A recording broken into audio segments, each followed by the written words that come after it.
नया chapter start किया था, that is D and F block. ठीक है, तो इस चैप्टर का बेसिक इंट्रोडक्शन मैंने आपको लास्ट क्लास में दे दिया था। इस चैप्टर को फिर हम आगे कंटिन्यू करते हैं। तो आज हम सबसे पहले देखेंगे कि ट्रांजिशन मेटल्स क्या होती हैं, what are transition metals.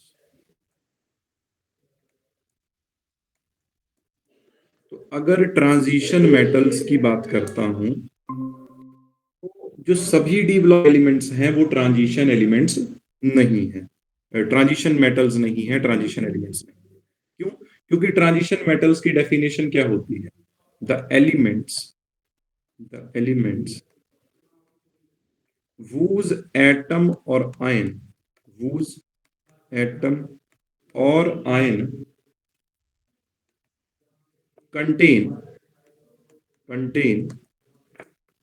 partially filled d orbital contained partially filled d orbital। ठीक है, अब मान लिया कि मैं आपसे पूछता हूं कि क्या स्कैंडियम ट्रांजिशन मेटल है, तो आपका आंसर क्या होगा? यस और नो? होगी या नहीं होगी?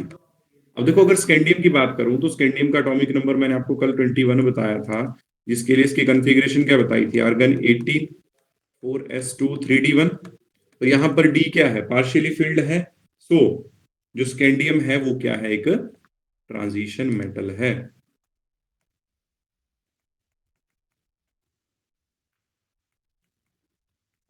अब सिमिलरली आपसे पूछता हूं कि जिंक क्या ट्रांजिशन मेटल है? कमेंट योर आंसर, बताओ जी। Zinc is a transition metal और नॉट?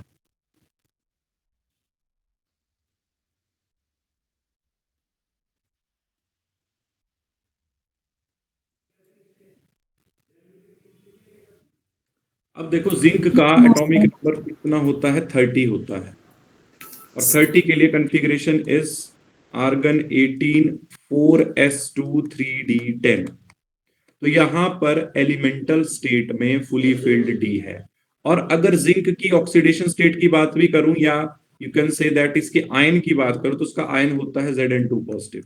तो Zn2 पॉजिटिव की बात भी करूंगा तो उसमें भी दो इलेक्ट्रॉन जो है वो 4s से रिमूव होंगे। उसकी कॉन्फ़िगरेशन क्या रहने वाली है? आर्गन 18 4s0 3d 10 ही रहने वाली है। तो एलिमेंटल स्टेट में और most common occurring oxidation state में जो डी है जिंक के केस में क्या है? फुली फिल्ड है। So that's why zinc is not a transition metal. ठीक है, क्या आपको ये बात पता लगी? Yes sir. तो क्वेश्चन भी आता है कई बार पेपर में ट्रांजिशन मेटल्स को लेके। ठीक है, जिंक, कैडमियम एंड मरकरी, ध्यान रखना ये ट्रांजिशन मेटल्स नहीं है। Zinc, cadmium and mercury are not considered as transition metals due to fully filled d sub shell. ठीक है, बात क्लियर है?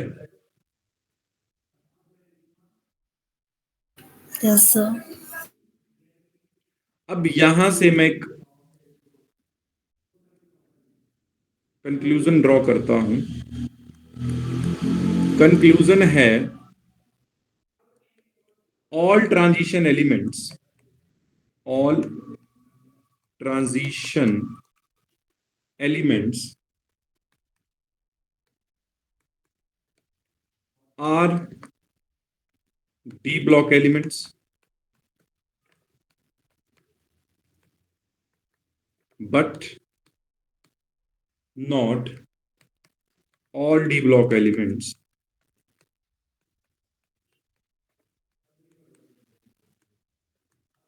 are transition metals या transition elements। इसका क्या मतलब हुआ?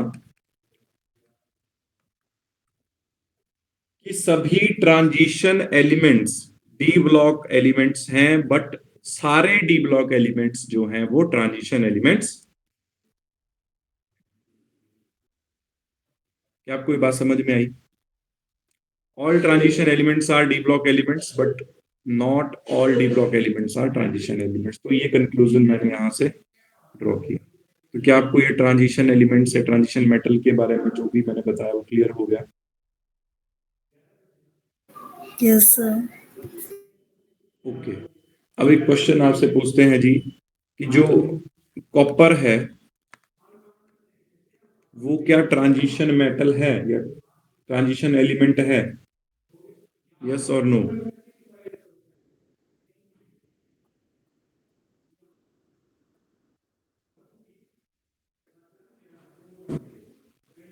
सभी आंसर देंगे। No sir. है या नहीं है? सर नहीं है शायद, उसके 3d10 4s1 है कन्फिग्रेशन। देखो आपने एक चीज तो बिल्कुल ठीक बोल दी, बट देखो कॉपर का एटॉमिक नंबर होता है 29, एक्सेप्शनल बताई थी NS1 कल, है ना? तो उसकी Yes, sir. कॉन्फ़िगरेशन होती है आर्गन 18 4s1 3d10। तो यहां पर तो डी खाली नहीं है, बट अगर इसकी आयन की बात करता हूं तो कॉपर किस ऑक्सीडेशन स्टेट में ज्यादा एग्जिस्ट करता है? 2 पॉजिटिव में। तो जब ये 2 पॉजिटिव में एग्जिस्ट करेगा तो डी जो है वो खाली हो जाएगा। So that's why this is also a transition element, क्योंकि ट्रांजिशन एलिमेंट में डी खाली चाहिए, चाहे वो एलिमेंटल स्टेट में हो या most common occurring oxidation state में हो, बट डी खाली होना चाहिए। Zinc Yes. के केस में क्या था कि जिंक की कॉन्फ़िगरेशन ना ही एलिमेंटल स्टेट में 3D खाली हो पा रहा था, और जो जिंक की कॉमन अकरिंग ऑक्सीडेशन स्टेट होती है +2, उसमें भी वो जो इलेक्ट्रॉन थे वो 4s से जा रहे थे, तो इसलिए वहां पर भी 3D फुली फिल्ड ही था। सो दैट्स व्हाई जिंक जो है ट्रांजिशन मेटल नहीं है, जबकि कॉपर जो है वो ट्रांजिशन मेटल है, क्योंकि जो इसकी कॉमन अकरिंग ऑक्सीडेशन स्टेट होती है 2+, उसमें जो है वो डी जो होता है वो पार्शियली फिल्ड हो जाता है। क्लियर है ये बात? Yes, sir. Okay, next topic करते हैं, फिर हम इसकी प्रॉपर्टीज डिस्कस करते हैं। पहली प्रॉपर्टी है हमारे पास ऑक्सीडेशन स्टेट। अब ये जो ट्रांजिशन मेटल्स होते हैं या डी ब्लॉक एलिमेंट्स होते हैं, ये बहुत ज्यादा वेरिएबल ऑक्सीडेशन स्टेट शो करते हैं, है ना? वेरिएबल ऑक्सीडेशन स्टेट का मतलब, what do you mean by variable oxidation state? More than one oxidation state is variable oxidation state. तो जो ट्रांजिशन मेटल्स होती हैं वो एक से ज्यादा तरह के ऑक्सीडेशन स्टेट दिखाती हैं, जिसको मैं क्या बोलता हूं? Variable oxidation. अब ये ट्रांजिशन मेटल्स जो हैं वो वेरिएबल ऑक्सीडेशन स्टेट क्यों दिखाती हैं? What is the reason behind that? उसका उसका रीजन ये है कि इसमें जो NS एंड N-1d ऑर्बिटल्स होते हैं, इनकी एनर्जीज सिमिलर होती हैं। सिमिलर होने के कारण इलेक्ट्रॉन जो है वो एक लेवल से दूसरे लेवल में इजीली चला जाता है। फॉर एग्जाम्पल, जो आयरन है हैविंग एटॉमिक नंबर 26, वो दो तरह के ऑक्सीडेशन स्टेट दिखाता है, +2 और +3। अब आयरन में क्या है कि +3 आयरन का ज्यादा स्टेबल होता है। Fe3+ is more stable than Fe2+। अगर आपसे कोई ये क्वेश्चन पूछ ले कि why Fe3+ is more stable than Fe2+, then what is your answer? तो आपका आंसर ये होगा जी, देखो जरा ध्यान से, मैं आपको इसको क्लियर करता हूं। देखो मैंने यहां पर आयरन लिखा है। आयरन का एटॉमिक नंबर होता है आपके पास 26। कॉन्फ़िगरेशन आ जाएगा आर्गन 18 4s2 3d6। ये तो इसकी एलिमेंटल स्टेट में कॉन्फ़िगरेशन हो गई। तो अब मैं आयरन 2 की भी कॉन्फ़िगरेशन देखूंगा और आयरन 3 की भी कॉन्फ़िगरेशन देखूंगा। तो जब आयरन 2 की कॉन्फ़िगरेशन देखूंगा तो वो आएगी आर्गन 18 3d6, और जब आयरन 3 की देखूंगा तो वो आएगी आर्गन 18 3d5। ऐसे ही आएगी जी। यस और नो? Yes, sir. इलेक्ट्रॉन निकालने हैं ना जी, यहाँ पर 2 इलेक्ट्रॉन निकाले तो वो 4s से निकल गए, यहाँ पर 3 निकाले तो 2 4s से और एक 3d से। अब अगर मैं 3d को देखता हूं, 3d में कितने ऑर्बिटल्स होते हैं? टोटल 5। अब हर ऑर्बिटल में एक इलेक्ट्रॉन आ रहा है, और आपने सुना था कि जो हाफ फील्ड और फुली फील्ड कॉन्फ़िगरेशंस होती हैं वो ज्यादा स्टेबल होती हैं। क्यों ज्यादा स्टेबल होती हैं? Due to symmetrical distribution of electron and due to more exchange of energy, the half filled and fully filled electronic configurations are more stable. तो आयरन 3 के केस में जो कॉन्फ़िगरेशन है वो कैसी है? हाफ फील्ड कॉन्फ़िगरेशन है। So that's why Fe3 positive is more stable than Fe positive. क्या आपको ये बात क्लियर हुई है या नहीं? Yes, sir.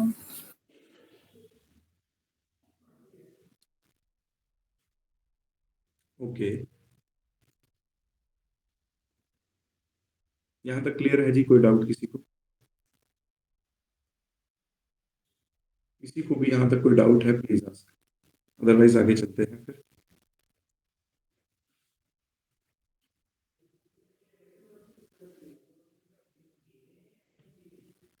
Okay,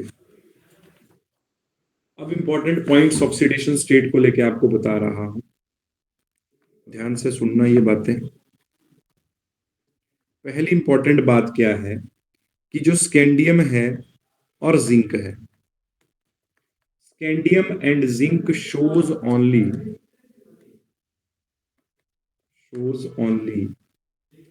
oxidation state +3 and +2 respectively. इसका क्या मतलब हुआ जी? इसका ये मतलब हुआ कि जो स्कैंडियम है वो +3 ऑक्सीडेशन स्टेट ही शो करता है, जबकि जो जिंक है वो +2 ऑक्सीडेशन स्टेट ही शो करता है। ठीक है, क्या आपको ये बात क्लियर हुई? अब अगर 3D सीरीज की बात करता हूं, 3D सीरीज में सबसे highest oxidation state manganese with atomic number 25 की देखने को मिलती है, दैट इज +7। ठीक है, Mn2O7 में भी देखने को मिलती है और KMnO4 में भी देखने को मिलती है। किसकी ऑक्सीडेशन स्टेट? Mn की ऑक्सीडेशन स्टेट कितनी देखने को मिलती है? +7। तो अगर आपसे ये क्वेश्चन पूछ लें कि 3D ट्रांजिशन सीरीज में सबसे हाईयर ऑक्सीडेशन स्टेट कौन शो करता है, तो आंसर होगा मैंगनीज।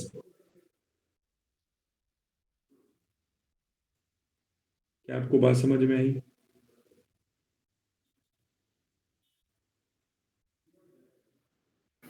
Yes, sir. ओके, आगे चलते हैं जी। अब बात अगर पूरे पीरियोडिक टेबल की जाए तो पूरे पीरियोडिक टेबल में जो हाईएस्ट ऑक्सीडेशन स्टेट देखने को मिलती है वो भी डी ब्लॉक में देखने को मिलती है ना। हाईएस्ट ऑक्सीडेशन स्टेट किसकी किसकी होती है? हाईएस्ट ऑक्सीडेशन स्टेट तो 2 एलिमेंट है, एक है रुथेनियम और दूसरा है ऑस्मियम। इनकी ऑक्सीडेशन स्टेट +8 तक जाती है। कहां तक जाती है?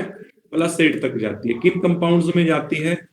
रुथेनियम टेट्रा ऑक्साइड और ऑस्मियम टेट्रा ऑक्साइड। इनमें अगर मैं रुथेनियम की और ऑस्मियम की ऑक्सीडेशन स्टेट चेक करता हूं जी, तो वो कितनी आएगी? +8 आएगी। तो ये हाईएस्ट ऑक्सीडेशन स्टेट है पूरे पीरियोडिक टेबल की। इससे ज्यादा ऑक्सीडेशन स्टेट किसी भी एलिमेंट की देखने को नहीं मिलती है। क्लियर है ये बात?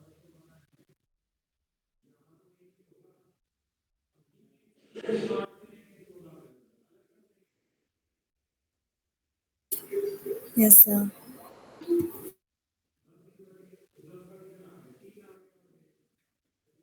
अब देखो मैं आपको एक ट्रिक बताता हूं। देखो मैं यहां पे आपको ट्रिक बता रहा हूं। देखो मैंने लिखा स्कैंडियम, फिर लिखा टाइटेनियम, फिर लिखा वेनेडियम, फिर लिखा क्रोमियम, फिर लिखा मैंगनीज। अब इसकी कॉन्फ़िगरेशन क्या थी? 4s2 3d1, यहां पर 4s2 3d2, यहां पर 4s2 3d3, 4s1 3d5, 4s2 3d5। तो अगर इन एलिमेंट्स में मैक्सिमम ऑक्सीडेशन स्टेट की बात करूं, मैक्सिमम ऑक्सीडेशन स्टेट, तो ये जो s और d के इलेक्ट्रॉन होंगे इनके सम के बराबर होगी। तो जैसे स्कैंडियम मैक्सिमम ऑक्सीडेशन स्टेट कितनी शो कर सकता है 3, टाइटेनियम मैक्सिमम कितनी कर सकता है 4, वेनेडियम कितनी कर सकता है 5, ये 6 और ये 7। आपको क्लियर हुआ ये? यहाँ पर 3d5 आएगा, है ना। कॉन्फ़िगरेशन आपको पता है 25 के लिए 4s2 3d5 होती है, तो 7 आया है ना, 5 + 2 7। क्लियर हुई आपको ये बात?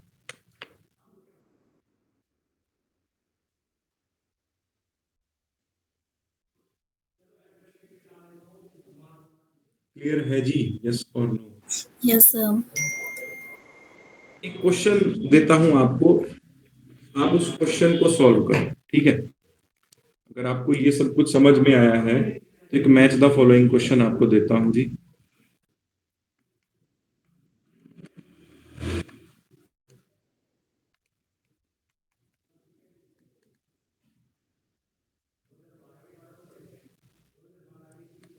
यहां पे लिख रहा हूं कॉलम 1, यहां लिख रहा हूं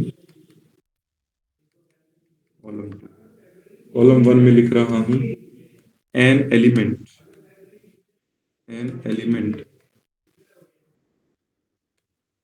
which can show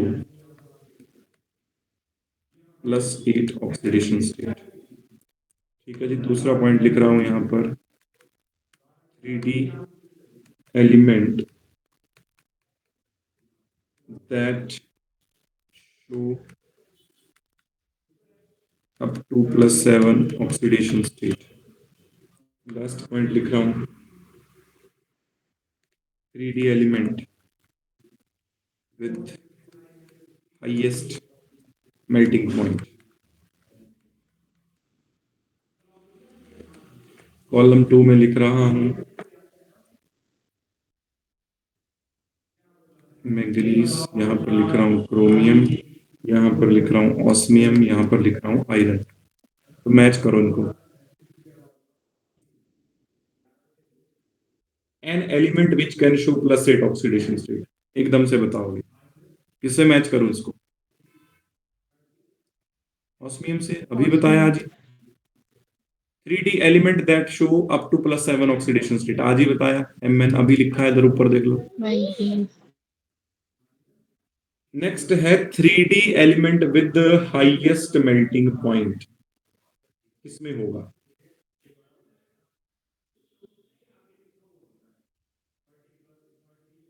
जिसमें अनपेड इलेक्ट्रॉन सबसे ज्यादा होंगे। हिंट दे दिया आंसर आपको। Iron. Iron. जिसमें अनपेड इलेक्ट्रॉन सबसे ज्यादा होंगे। अच्छा, सर तो है मैग्नीज, क्रोमियम। हाँ, क्रोमियम। क्रोमियम। देखो जी, क्रोमियम में 4s1 3d5 है, अनपेड इलेक्ट्रॉन है 6। यहां पर है 4s2 3d6, यहां पर तो अनपेड 4 ही हैं, यहां पर 5 हैं। बात 3d की हो रही है, आंसर इज क्रोमियम। तो ये सिंगल क्वेश्चन भी आपको बन के आ सकते हैं, जो मैं आपको ये 3 क्वेश्चन एक क्वेश्चन में करवा रहा हूं, ठीक है। समझ गए जी बात को?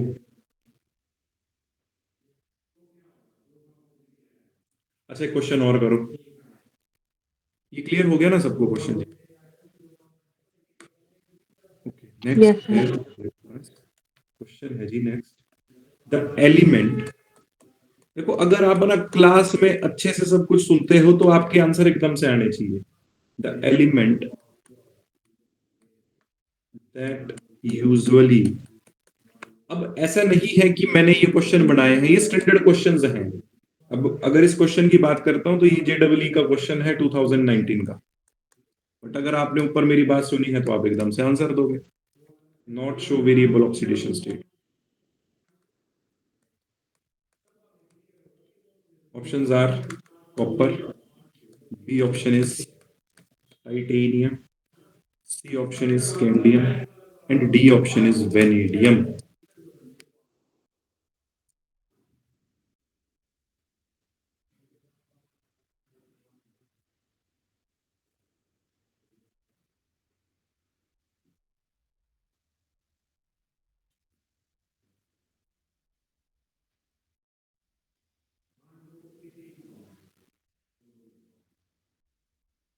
व्हाट इज योर आंसर जी? क्या आंसर आएगा इसका? Scandium. Answer is scandium.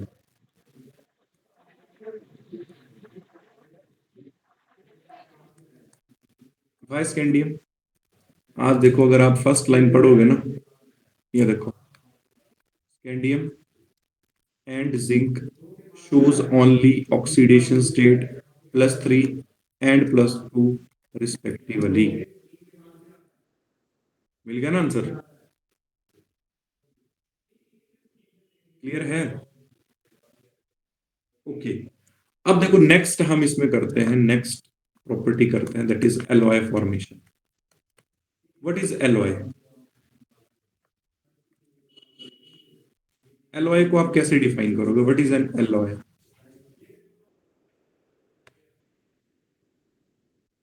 बताओ जी। होमोजीनियस मिक्सचर,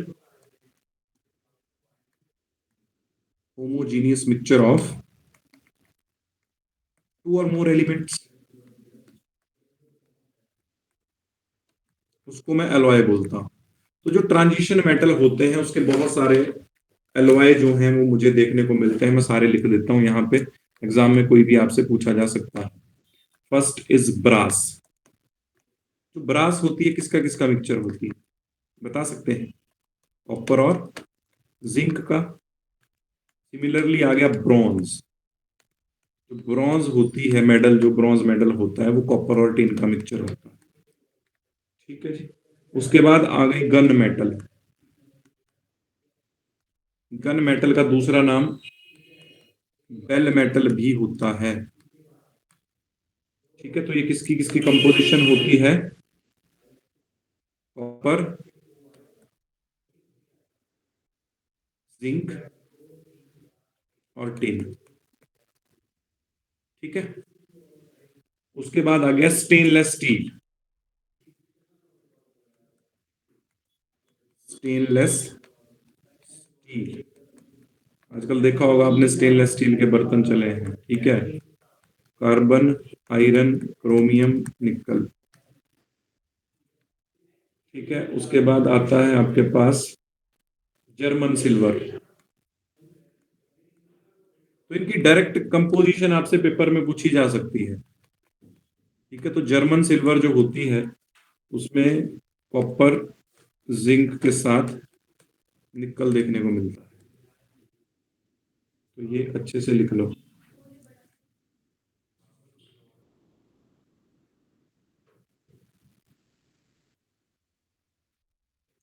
क्लियर हो गई जी बात?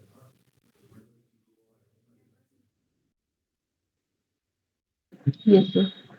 ओके। अब देखो, नेक्स्ट प्रॉपर्टी बताता हूं आपको इसकी, एटॉमिक साइज। ठीक है, प्लीज उसको ध्यान से समझना।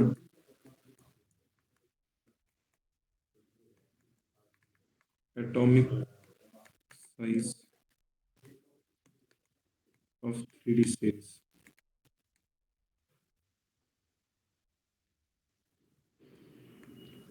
ओके। अब देखो, आपके अकॉर्डिंग साइज का क्या ऑर्डर आना चाहिए? अगर मैं स्कैंडियम से लेकर जिंक की बात करता हूँ, स्कैंडियम से जिंक की तरफ को जाऊंगा, तो देखो जो ट्रेंड हमने सीखा है, लेफ्ट टू राइट जाने पर साइज क्या करता है? डिक्रीज करता है। यही सीखा है ना जी हमने पीरियोडिक टेबल में, लेफ्ट टू राइट जाने पर साइज डिक्रीज करता है due to increase in nuclear charge. यही बोलते हैं ना हम। अब यहां पर क्या है कि अगर आपसे 3D सीरीज की बात कर रहा हूं, तो यहां पर दो फैक्टर साइमल्टेनियसली रोल प्ले करते हैं साइज में। पहला है न्यूक्लियर चार्ज और दूसरा है इंटर इलेक्ट्रॉनिक रिपल्शन।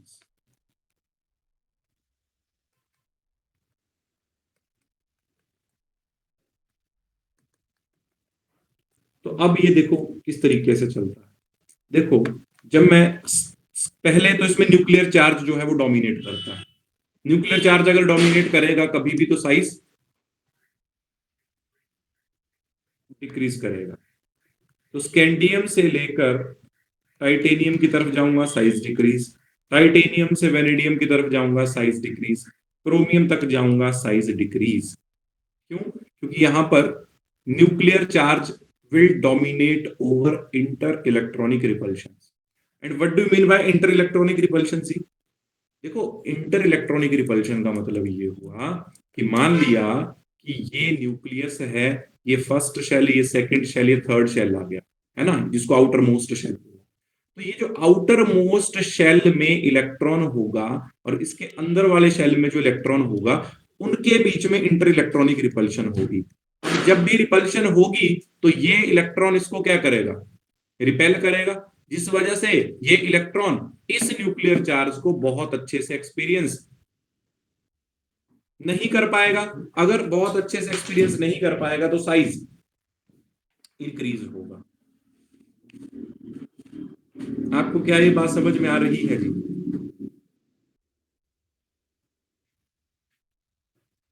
यस और नो? देखो, मैंने आपको बताया, मैं फिर से रिपीट कर रहा हूं जी। देखो, न्यूक्लियर चार्ज से साइज क्यों डिक्रीज करता है? क्योंकि देखो, न्यूक्लियर पुल अगर स्ट्रांग होगा आउटर मोस्ट इलेक्ट्रॉन के लिए, तो वो आउटर मोस्ट इलेक्ट्रॉन को अपनी तरफ को खींचेगा। अगर अपनी तरफ को खींचेगा तो ये शेल अंदर आएंगे, साइज डिक्रीज होगा। अब इंटर इलेक्ट्रॉनिक रिपल्शन भी कहीं ना कहीं रोल प्ले करती है, क्योंकि आपको एक बात अच्छे से पता है कि जैसे स्कैंडियम से टाइटेनियम, टाइटेनियम से वेनेडियम, वेनेडियम से क्रोमियम जा रहा हूं, तो नंबर ऑफ इलेक्ट्रॉन भी क्या हो रहे हैं? इंक्रीज हो रहे हैं। तो नंबर ऑफ इलेक्ट्रॉन इंक्रीज होने का मतलब ये हुआ जी कि जो इनर शेल के इलेक्ट्रॉन हैं वो इस न्यूक्लियर चार्ज को स्क्रीन कर रहे हैं, वो आउटर मोस्ट इलेक्ट्रॉन तक उसको जाने नहीं दे रहे और खुद भी उसको रिपेल कर रहे हैं, जिस वजह से outermost shell containing electron nucleus से और दूर चला जाएगा, और दूर चला जाएगा, तो मतलब साइज इंक्रीज होगा जी। फिर से एक्सप्लेन करूं? क्लियर है सर। ओके, तो देखो, मैंने आपको एक चीज बताई कि साइज के लिए यहां पर, एटॉमिक साइज के लिए यहां पर दो पैरामीटर्स जो हैं साइमल्टेनियसली रोल प्ले करते हैं। तो पहले जैसे मैं स्कैंडियम से टाइटेनियम आया, टाइटेनियम से वेनेडियम आया, वेनेडियम से क्रोमियम आया, क्रोमियम तक जो न्यूक्लियर चार्ज है that is dominating over inter electronic repulsion. So due to increased nuclear charge size decreases. तो स्कैंडियम से लेकर क्रोमियम तक जो है वो साइज में क्या देखने को मिलेगी जी? साइज में डिक्रीज देखने को मिलेगी। ठीक है, साइज में डिक्रीज देखने को मिलेगी। रीजन क्या है इसका? रीजन मैंने आपको बता दिया, due to increased nuclear charge, due to increased nuclear charge. क्या आपको ये बात क्लियर हुई? इसके बाद Yes, के sir. जो एलिमेंट है, यहां तक क्लियर है ना जी? यस और नो? यहां तक क्लियर है? प्लीज जल्दी रिस्पॉन्स किया करें। Yes, sir. Yes, sir. Okay, अब देखो, जो इसके आगे के एलिमेंट हैं, मैंगनीज है, आयरन है, कोबाल्ट है और निकल है, उनका साइज इंक्रीज होगा बट नियरली कांस्टेंट रहेगा, उसको इंक्रीज नहीं बोलूंगा। अब मान लिया कि किसी के पास 100 रुपए थे, अब 100 से 101 हो गया, तो उसको 101 थोड़ी बताएगा वो, है ना, उसको भी वो 100 ही बोलेगा कि मेरे पास 100 ही रुपए हैं। ठीक है, तो यहां पर क्या देखने को मिला? जब मैंगनीज से निकल की तरफ गए तो साइज जो है वो नियरली कांस्टेंट रहा, जो साइज है वो नियरली कांस्टेंट रहा। अब ये जो साइज है नियरली कांस्टेंट रहने का रीजन क्या है? इसका रीजन केवल और केवल एक है कि यहां पर जो न्यूक्लियर चार्ज है, जितना कहीं ना कहीं न्यूक्लियर चार्ज का मैग्नीट्यूड था, उतना ही उसके बराबर ही क्या थी? इंटर इलेक्ट्रॉनिक रिपल्शन भी थी। तो दो फोर्सेस जो हैं, ठीक है, एक दूसरे को क्या कर रही थी? काउंटर बैलेंस कर रही थी, जिस वजह से साइज में कोई बहुत ज्यादा इंक्रीज देखने को नहीं मिला, या मैं यूं कह सकता हूं कि साइज जो है वो नियरली कांस्टेंट रहा। क्या आपको यहां तक पता लगा जी? Yes, sir. ओके। अब उसके बाद होता क्या है कि जब मैं कॉपर से जिंक की तरफ को जाता हूं तो यहां पर स्लाइटली साइज में क्या आ जाता है, इंक्रीज आ जाता है, साइज इंक्रीजेस। क्यों? अब यहां पर कौन फोर्स डोमिनेट करेगी साइज को इंक्रीज करने वाली फोर्स? वो कौन है?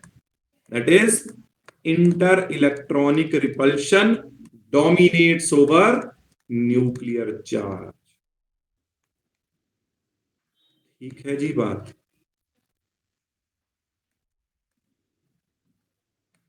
तो ये रीजन रहता है। क्या आपको ये बात यहां तक क्लियर हुई है जी?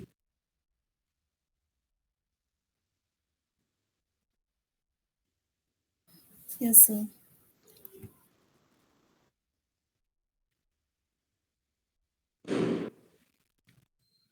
ओके।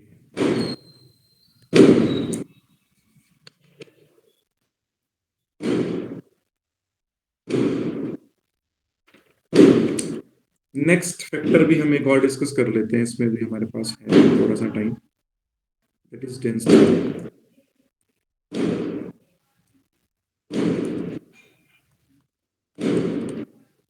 अब डेंसिटी क्या होती है जी? What is density? Density is basically mass per unit volume, है ना? ये बात आपको आई थिंक ऑलरेडी पता है। अब देखो, जब मैं स्कैंडियम से लेकर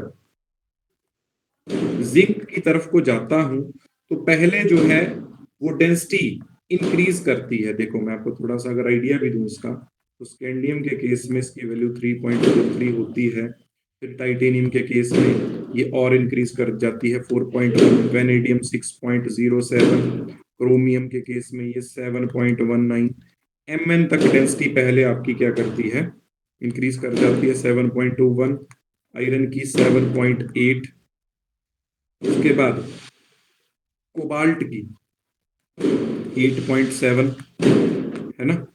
फिर निकल की 8.9, कॉपर की 8.9, और जिंक की डेंसिटी कम होती है इनसे। तो ये ध्यान रखिए, यहां पर ये चीज इंपॉर्टेंट है। ठीक है? वैसे स्कैंडियम से लेकर कॉपर तक डेंसिटी में इंक्रीज देखने को मिलता है। ठीक है? बट अगर डेंसिटी में कॉपर और जिंक की डेंसिटी का कंपैरिजन करो तो जो डेंसिटी है वो कॉपर की ज्यादा है जिंक से। ये बात याद रखना, this is important, this is important point. Density of copper is more than that of zinc. और अगर पूरे इसमें डी ब्लॉक में बात करता हूं आपसे, तो जो हाईएस्ट डेंसिटी होती है, हाईएस्ट डेंसिटी जो होती है वो किसकी होती है? एक होती है ऑस्मियम की। ऑस्मियम की होती है 22.51 ग्राम पर सेंटीमीटर क्यूब, और साथ में होती है इरिडियम की। इरिडियम की कितनी होती है? 22.61 ग्राम पर सेंटीमीटर क्यूब। तो ये कुछ डाटा आप याद रखना कि हाईएस्ट किसकी होती है डी ब्लॉक में। तो सबसे हाईएस्ट होती है इरिडियम की। ठीक है? तो मैं यहां तक ही आपको करवाता हूं, बाकी हम इसमें फिर नेक्स्ट क्लास में कंटिन्यू करते हैं। यहाँ तक आपको कोई भी डाउट है जी, प्लीज आस्क।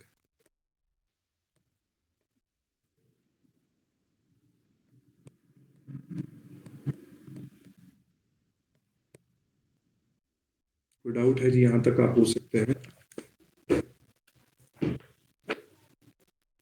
यहाँ तक आपको क्लियर हुआ जो मैंने आज करवाया? Yes, sir. Okay, so that's all for today. देखो, ये जो इनऑर्गेनिक है ना, इसको इस तरीके से आप क्लास में ही स्टडी कर लो कि आपको बार बार से कॉपियों में स्टडी ना करना पड़े। देखो मैं आपको एक बात बताऊं, देखो आप अपना अगर इतना कीमती टाइम दे रहे हैं क्लास के लिए, फिर उसी चीज को आप फिर से पढ़ रहे हैं, तो मतलब वो आप समझ रहे हो ना, वो क्वालिटी टाइम नहीं आप उसको बोलोगे। ठीक है? तो बेटर है कि आप, जैसे जब मैं आपको लाइव पढ़ा रहा हूं, तो आप उसी में ही उस चीज को अच्छे से समझ लो, अच्छे से ही उसको पूरे कंसंट्रेशन से कर लो, ताकि आपको दूसरी बार वो जस्ट एक रिवीजन करना पड़े, बार बार से वो वीडियोस ना देखनी पड़े। आप समझ रहे हो बात को? Yes, sir. So that's all for today, ji. Thank you.